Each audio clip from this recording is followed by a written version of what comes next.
Hello friends, you are watching maestro investor and I am Pradeep. Friends, आज मैं आपको एक ऐसे स्टॉक के बारे में बताऊंगा जिसे देखने के बाद आप सोचेंगे कि इस स्टॉक में मैंने 5 इयर्स पहले क्यों नहीं निवेश किया। अगर आज की बात करें तो आज फार्मा सेक्टर में आग लगी हुई है। सभी इन्वेस्टर्स, रिटेल हो या फिर एफआईज हो या डीआईज हो, सभी अपने निवेश को ज्यादा से ज्यादा परसेंट सोच रहे हैं कि फार्मा सेक्टर में निवेश करें, जबकि हमें पता होता है pharma sector is highly volatile sector है। फिर भी एक ऐसा स्टॉक इसके बीच में है जिसमें कंसिस्टेंसी बहुत अच्छी है, जो लॉन्ग टर्म में आपको बहुत अच्छा रिटर्न दे सकता है। आप सोच रहे होंगे मैं डॉक्टर रेड्डी या फिर सन फार्मा की बात कर रहा हूं, but I am not talking about large cap, I am talking about small cap. जब हम जानते हैं स्मॉल कैप में रिटर्न देने की क्षमता ज्यादा होती है in comparison of large cap, क्योंकि वो ऑलरेडी डेवलप है और हम जो बात करेंगे आज कंपनी की वो डेवलपिंग है। उसका इतिहास हमारे आजादी के पहले का है। तो चलिए, कुछ नोट्स मैंने बनाया है उस कंपनी के बारे में। मुझे इतना इंटरेस्टिंग लगा कि मैंने उस कंपनी को डिटेल एनालिसिस किया।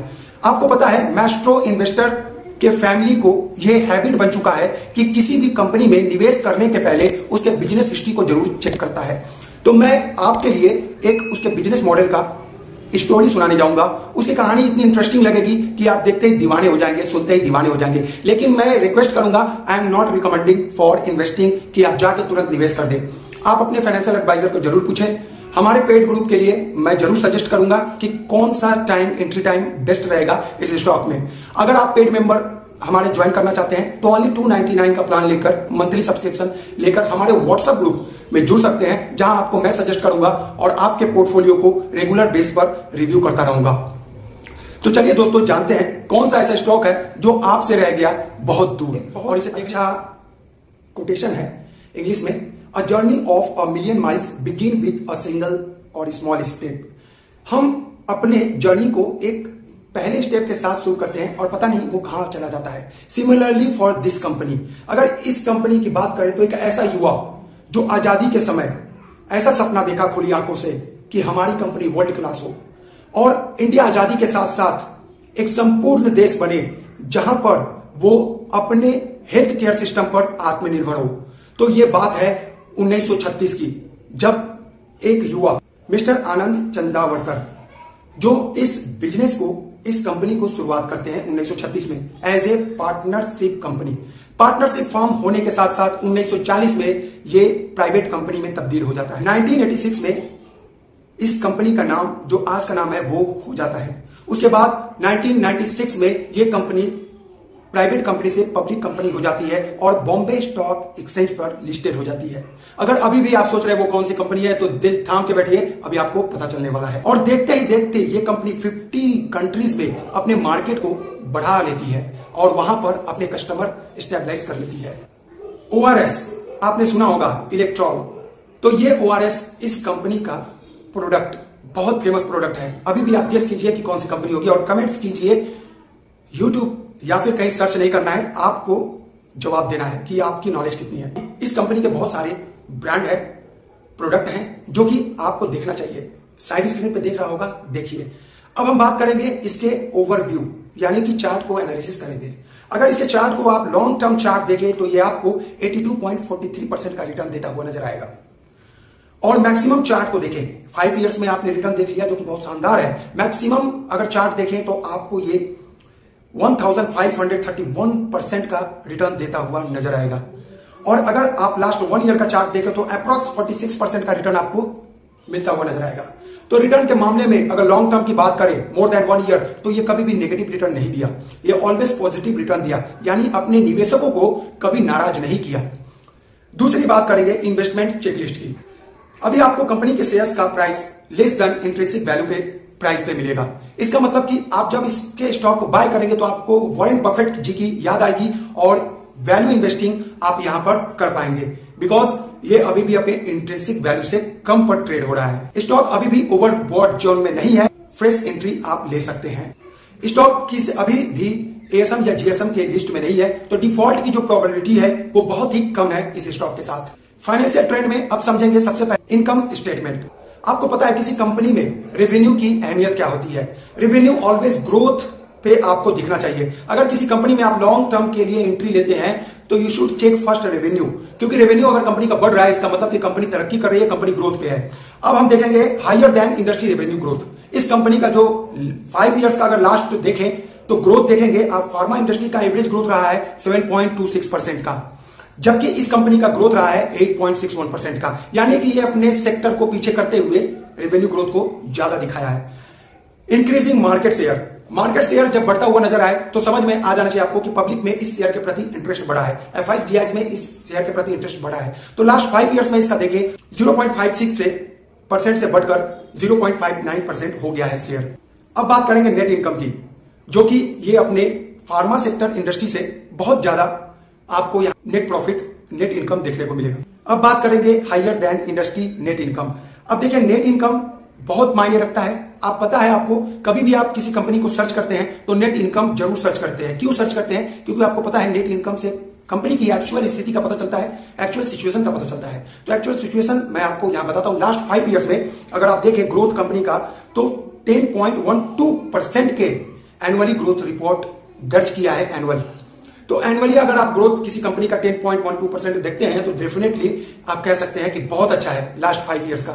और यहीं पे अगर आप फार्मा सेक्टर का इंडस्ट्री का एवरेज ग्रोथ देखें तो 4.02% का देखेंगे। बैलेंस शीट पे एक नजर डालते हैं जिसमें कि आपको आसानी हो और इजी लैंग्वेज में आप समझ जाए कि किसी कंपनी को कैसे आप भी रिसर्च कर सकते हैं।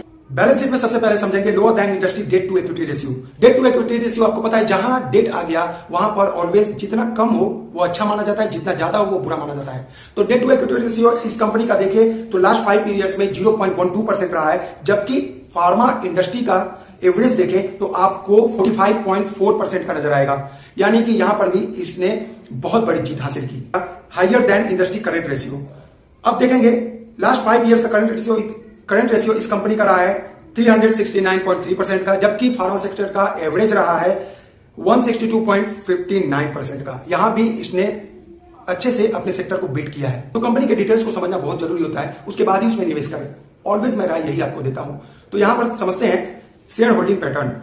यहां पर टोटल प्रोमोटर होल्डिंग्स देखेंगे तो बहुत ही मैंने आपको इतना अच्छा लगेगा 69.35%, ऑलमोस्ट 70% अभी तक इतनी पुरानी कंपनी होने के बाद प्रोमोटर होल्डिंग्स है, यानी कि प्रोमोटर्स को, बोर्ड को, मैनेजमेंट को अपने कंपनी के ऊपर पूर्ण विश्वास है। जल्दी से एक लाइक ठोक दीजिए कि मैं भी जोश से भर जाऊं और आपके लिए अनदर कंपनी ऐसे लेके आऊं। और अगर म्यूचुअल फंड होल्डिंग्स देखेंगे तो अभी करंट 3.74% का है। अगर यही पिछले साल के कंपेयर करें तो पिछले साल 5.21% था, तो इस साल के मुकाबले पिछले साल ज्यादा था। अगर अदर डोमेस्टिक इंस्टीट्यूशनल का देखें तो यहां पर होल्डिंग्स आपको दिखेगा 0.23%, और अगर पिछले साल का देखें करंट ईयर के साथ प्रीवियस ईयर का अगर कंपेयर करें तो आपको दिखेगा 0.37। यही अगर फॉरेन इंस्टीट्यूशनल्स का होल्डिंग देखें तो आपको 5.71% दिखेगा करंट का, और पिछले साल के साथ कंपेयर करें तो 5.65% का दिखेगा। यहां पर आपको एफआईज का स्टॉक होल्डिंग ज्यादा दिखेगा in compare of previous year. अगर रिटेल एंड अदर इन्वेस्टर्स का बताएं तो आपको रिटेल का 20.96% यानी कि 21% आपको होल्डिंग्स दिखेगा रिटेल का। और यहां रिटेल इन्वेस्टर के साथ साथ अगर इसमें एक्चुअल रिटेल जैसे आप और हम ऐसे नॉर्मल इन्वेस्टर्स का कहें तो यहां पर 8.71% का है। तो आप देख सकते हैं कि एक्चुअल जो है रिटेल इन्वेस्टर्स हैं इस स्टॉक से कितने दूर हैं, और यहां पर केवल 8.71% का हिस्सेदारी उनका है। फ्रेंड्स, यही होता है जब एक कंपनी अच्छी होती है लेकिन उसको न्यूज नहीं मिलता, उसका प्रमोशन नहीं होता, तो उसको हम क्या करते हैं, रिटेल इन्वेस्टर अवॉइड करते हैं और भागते हैं डॉक्टर रेड्डी की तरफ, सन फार्मा की तरफ। मैं ये नहीं कहता कि सभी ये सब बड़े बड़े लार्ज कंपनी खराब है। लार्ज कंपनी तो हमारे पास जरूर होना चाहिए, ब्लू चिप स्टॉक जरूर होना चाहिए, क्योंकि हमें एक कंटिन्यू और कंसिस्टेंसी चाहिए अपने पोर्टफोलियो में। लेकिन उसके साथ साथ जब हम अपने स्टॉक के पोर्टफोलियो को स्मॉल, मिड कैप और लार्ज कैप के साथ एक ऐसा पोर्टफोलियो बनाते हैं तो ऑलवेज देखेंगे आप निफ्टी 50 के रिटर्न को बीट कर सकते हैं। अब चलिए कंपेयर करते हैं सन फार्मा, जो कि आज के डेट में बहुत ज्यादा रिटर्न जनरेट कर रहा है, उसके साथ में 3 मंथ, 6 मंथ और लास्ट 5 ईयर का रिटर्न कंपेयर करूंगा, जिससे कि आप समझ पाए कि कंपेयर करने के बाद लास्ट 5 ईयर्स में अगर सन फार्मा लिए होते तो क्या आपको रिटर्न मिलता, और अगर आप हमारे बताए हुए स्टॉक को लेते तो कितना % रिटर्न मिलता। तो चलिए चलते हैं मोबाइल के स्क्रीन पर।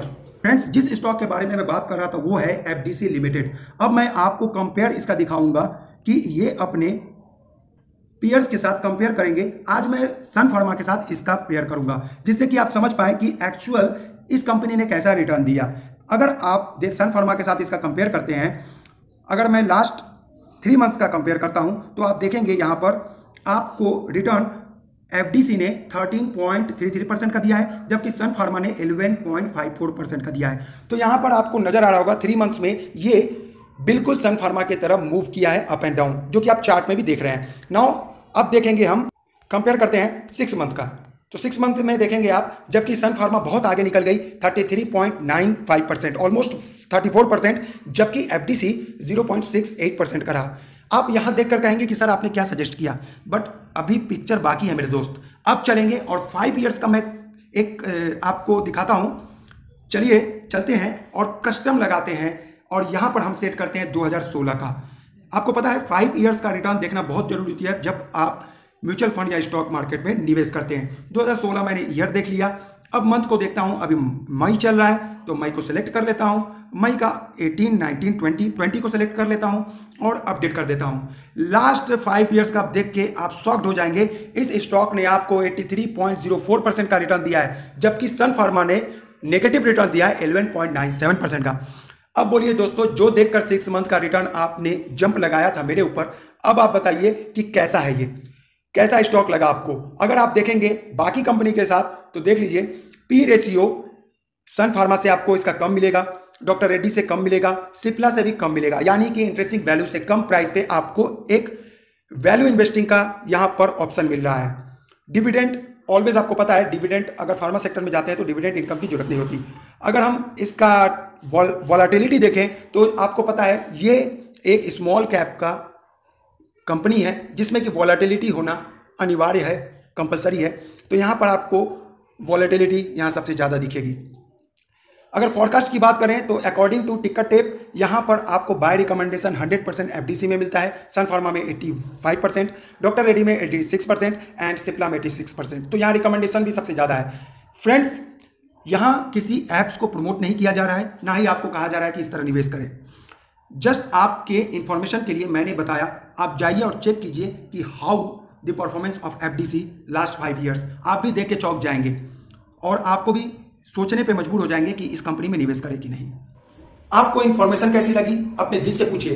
अगर दिल कहता है कि हाँ इंफॉर्मेशन सही दिया मैस्ट्रो इन्वेस्टर्स ने, प्रदीप जी ने इंफॉर्मेशन सही दिया, तो एक लाइक जरूर कीजिए और अपने दोस्तों के साथ शेयर जरूर कीजिए। अगर आप किसी ग्रुप में हैं तो ग्रुप में जरूर शेयर कीजिए और इसी तरह हमारे परिवार को बढ़ाएं। Thank you so much. फिर मिलेंगे अनदर वीडियो के साथ, एक अनदर हिडन स्टॉक के साथ जो कि देता है दमदार रिटर्न, लेकिन उसे कोई नहीं बताता। तो फिर मिलेंगे अनदर वीडियो में, तब तक के लिए tata bye bye and take care.